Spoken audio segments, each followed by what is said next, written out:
Assalamualaikum warahmatullahi wabarakatuh. Alhamdulillahirabbil alamin. Wassalatu wassalamu ala asrafil anbiya'i wal mursalin wa ala alihi wassahbihi ajma'in. Bapak-bapak, ibu-ibu, saudara-saudari kaum muslimin muslimat rahimakumullah.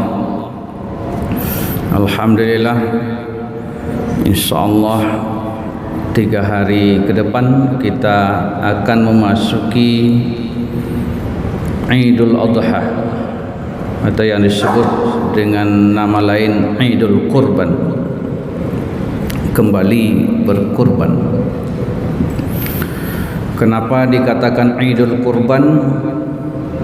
Karena salah satu dari amal yang utama dikerjakan dalam rangkaian hari-hari itu adalah berkurban.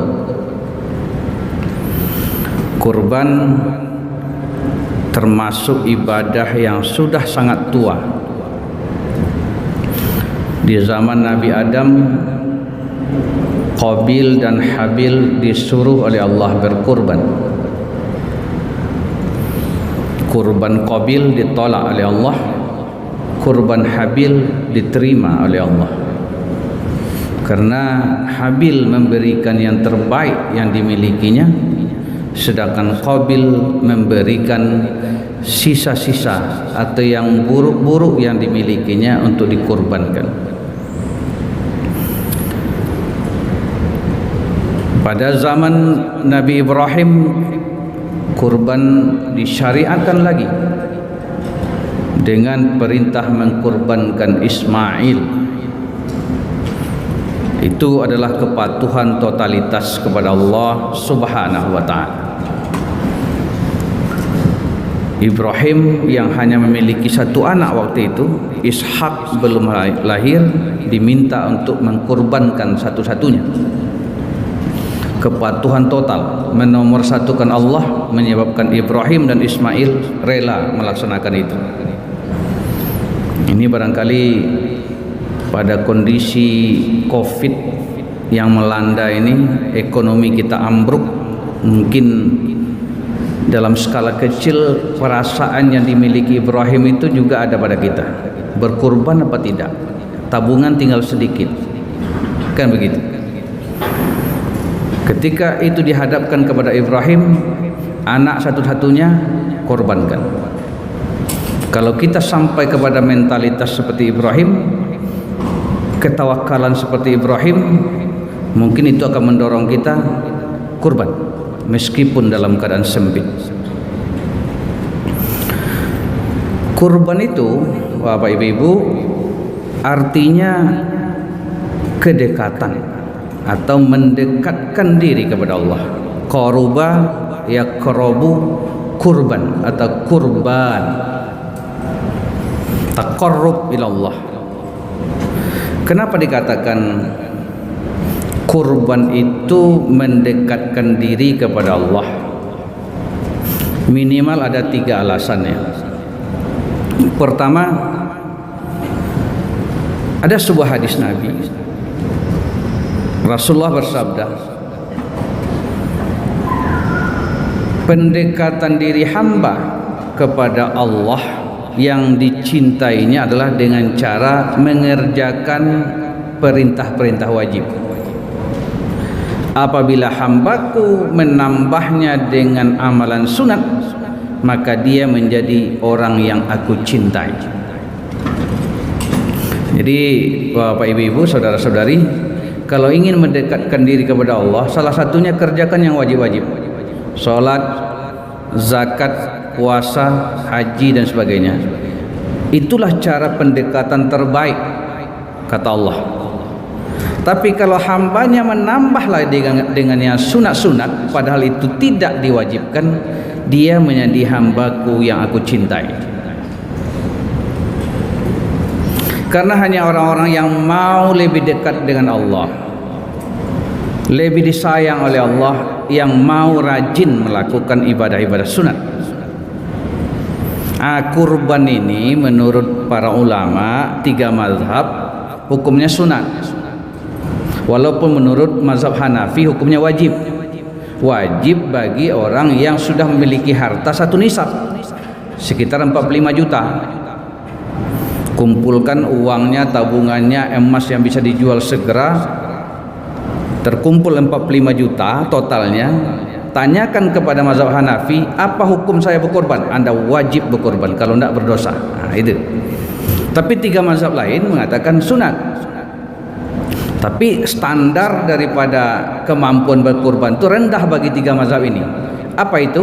Kalau dia sudah terpenuhi kebutuhan pokoknya selama hari-hari berkorban yang 4 hari itu, masih berlebih hartanya yang tidak ada kebutuhan mendesak segera, sebesar harga kurban taruhlah 2,5 juta, maka orang itu sudah disunatkan berkurban. Malah Imam Ahmad bin Hanbal mengatakan, kalaupun tidak cukup 2,5 juta, ada kawannya yang mau meminjamkan separuh atau seluruhnya, orang itu pun tetap sunat berkurban, asalkan tidak terlilit utang. Nah, kurban sebagai amalan sunat itu cara terbaik juga mendekatkan diri kepada Allah. Allah akan menyayangi kita, mencintai kita, seperti dalam hadis tadi.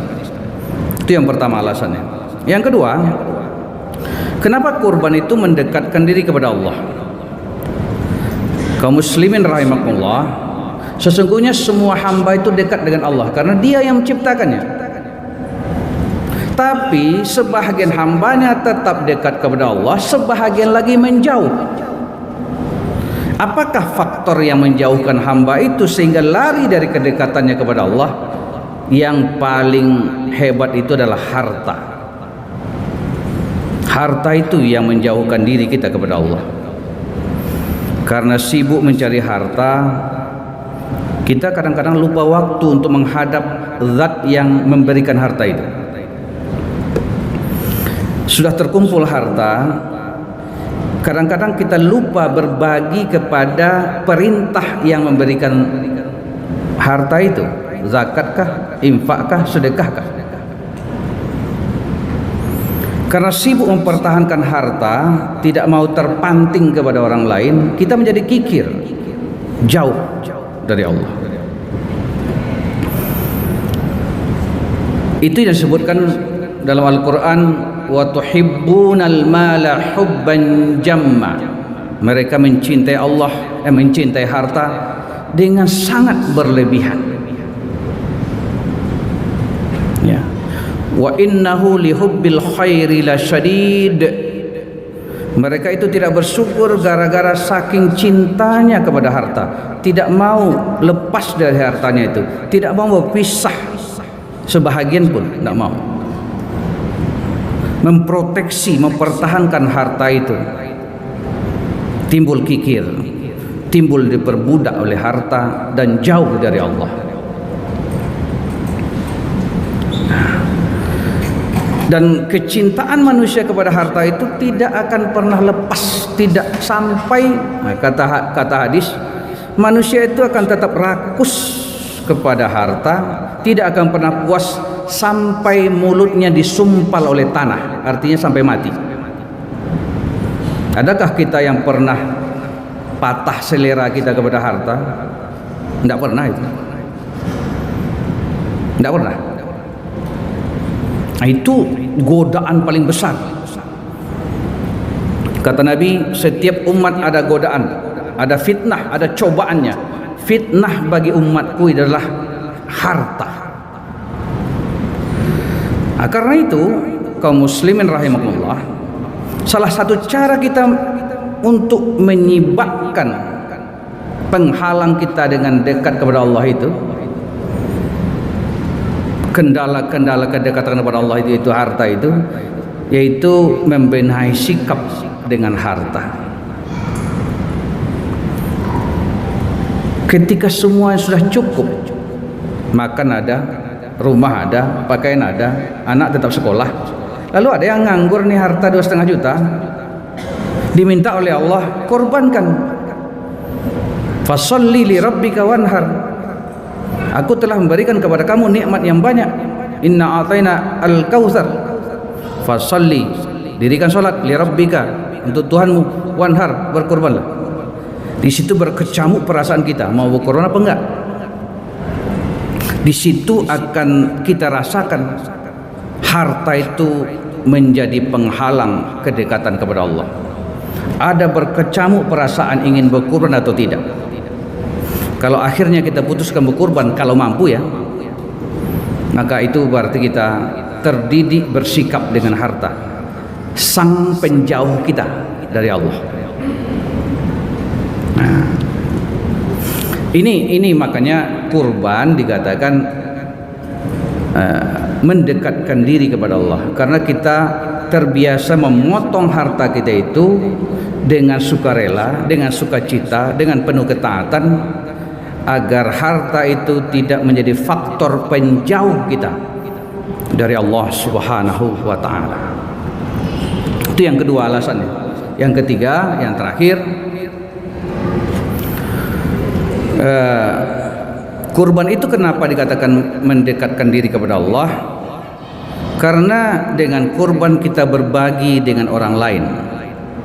Kurban itu kan ada yang untuk barokah, dimakan oleh peserta kurban, ada yang untuk sedekah, yaitu untuk fakir miskin, ada yang untuk hadiah, yaitu orang-orang kaya, tetangga, dibagi juga.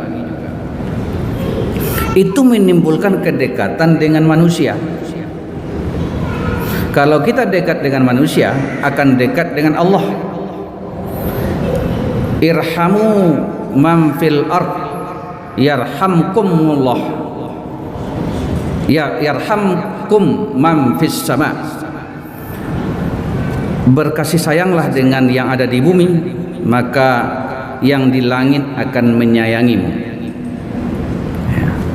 Jadi kalau kita berbagi dengan orang-orang makhluk Allah, maka Allah akan menyayangi kita, dekat dengan kita. Nah, disitulah fungsi daripada kurban, sehingga dia mendekatkan diri kita dengan manusia. Karena itu perbuatan baik, juga mendekatkan diri kita kepada Allah Subhanahu wa taala. Kaum muslimin rahimahullah, karena waktu yang tersedia sudah habis, mari kita laksanakan perintah Allah ini, sunnah Nabi ini, kurban. Bagi yang mampu berkurban, bagi yang belum mampu berkurban, tetap ambil semangatnya, yaitu semangat berbagi, semangat ketaatan. Kerjakan apa yang mampu kita, apakah itu dengan sedekah, apakah itu dengan nasihat, apakah itu dengan hubungan baik. Yang penting semangatnya itu kita ambil, kita laksanakan sesuai dengan keadaan kita masing-masing. Fa'tabiru ya lil absar la'allakum turhamun. Assalamualaikum warahmatullahi wabarakatuh. Allah